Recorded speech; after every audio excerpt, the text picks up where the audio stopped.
Jason Brennan, Against Democracy.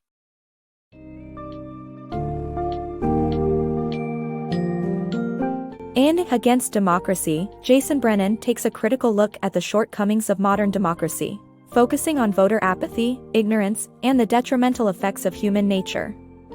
Through three archetypes, hobbits, hooligans, and Vulcans, Brennan analyzes different voter behaviors and why the ideal of a fully informed, rational Vulcan voter seems far-fetched. He explores alternatives to democracy, such as epistocracy, where rule is exercised by the most knowledgeable individuals rather than the masses. Faced with the potential pitfalls of both systems, Brennan ponders which path would lead to fairer, more informed decisions for society.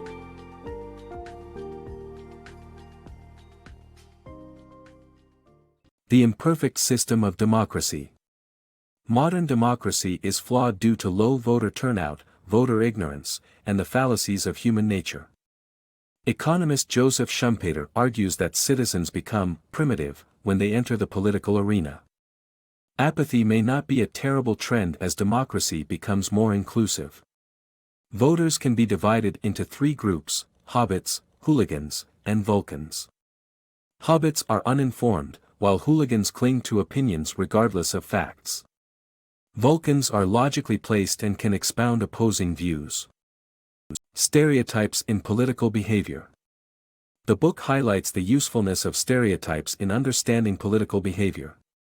The ideal archetype is the Vulcan, and the hope is that hobbits and hooligans become Vulcans. The author argues that incompetent political decisions can be as harmful as an incompetent jury trial. It is improbable that voters will become informed decision-makers who recognize their biases. It is more likely that hobbits may turn into hooligans. The author suggests that society benefits if people stay ignorant and apathetic rather than becoming ill-informed, active voters, leading to political polarization and hostility towards opponents. The rise of epistocracy in modern society. The concept of epistocracy, or rule by the competent few, has been around for centuries. In ancient Greece, Plato advocated for a government led by philosopher kings, while in modern times, various proposals range from a test-based voting system to a council of expert overseers. While such ideas may appear elitist, they stem from the belief that democracy can be undermined by the uninformed or irrational. This summary explores several potential models of epistocracy, including restricted suffrage, plural voting, enfranchisement lottery, epistocratic veto, and simulated oracle, each with its own merits and drawbacks. While controversial, the idea of a more informed and competent electorate is one that continues to provoke discussion and debate. Rational ignorance in voting. The historical denial of voting rights to non-powerful groups, based on illogical and immoral reasons such as religion, race, gender, and social class, is a wrong practice. However, this does not mean the idea of unequal voting is incorrect. Political ignorance is rational, and responsible voting is crucial. Voting rights are similar to driving rights where the government denies drivers who put citizens at risk. In the same way, courts disqualify jurors with lack of knowledge and moral character, and incompetently rendered verdicts are overruled. Real power in the jury system necessitates limitations on jury service and decisions. The value of sound judgment. In a democracy, voters often lack the necessary information and rationality to choose wisely when casting their vote. This is due to a lack of individual repercussions for poor choices in the voting booth. While sound judgment is crucial in everyday life, in a democracy it is especially important as voters face real consequences for their decisions. Although the impact of a single vote may seem insignificant, collective choices can still have a significant impact on society. Therefore, it is essential for citizens to make informed and rational decisions when exercising their right to vote. American politics and the rule of the ignorant. Americans may pay a hefty price for their collective bad decisions as it results in unwise environmental policies, feudal wars, and erroneous law enforcement. However, American politics is ruled by hobbits and hooligans, while the intelligentsia comprises individuals who have graduated from mediocre colleges. Sadly, most U.S. voters cannot name their members of Congress or recollect the countries that participated in World War II. The Pew Research Center and other firms' quizzes have demonstrated consistently poor test scores, with questions of a technical nature resulting in even lower scores. However, voter stupidity is rational ignorance, since many lack incentives to remain current on public policy and current events.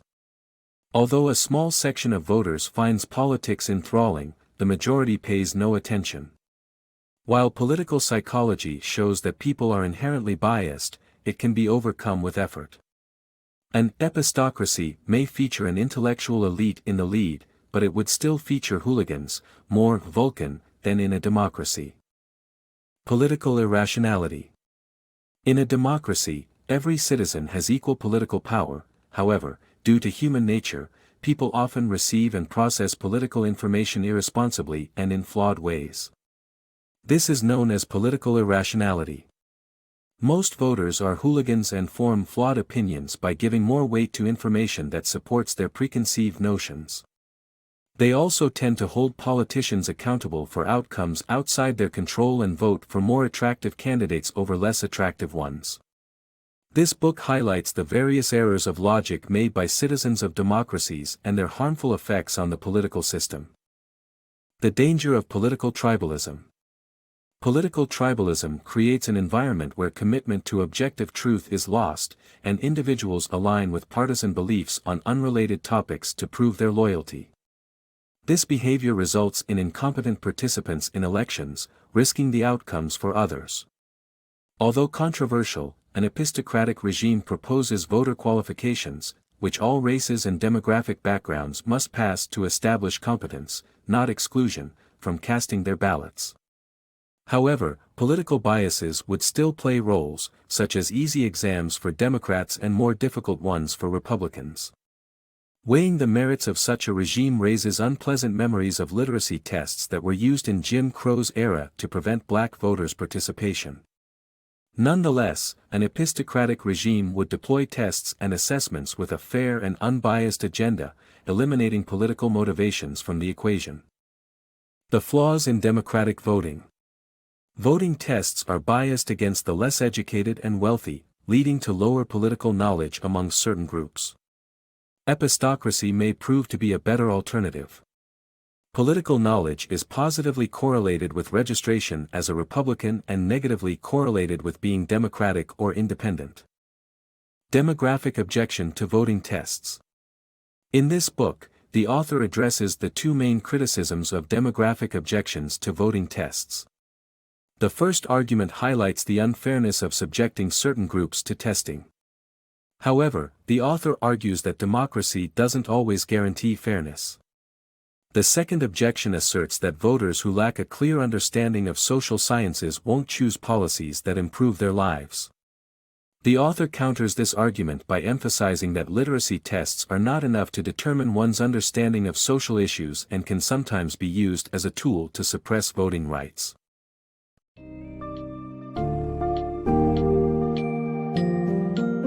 Brennan's analysis of democracy points out the inherent flaws in the system, with irrational, uninformed voters having equal power to make significant decisions affecting everyone. Exploring alternative systems like epistocracy and introducing concepts like restricted suffrage, plural voting, and epistocratic veto, he provokes a vital conversation on the effectiveness of our current democratic system. Although no system will be perfect, Brennan's insight pushes us to reflect on which options would lead to a more equitable, informed, and rational decision-making process for society's well-being.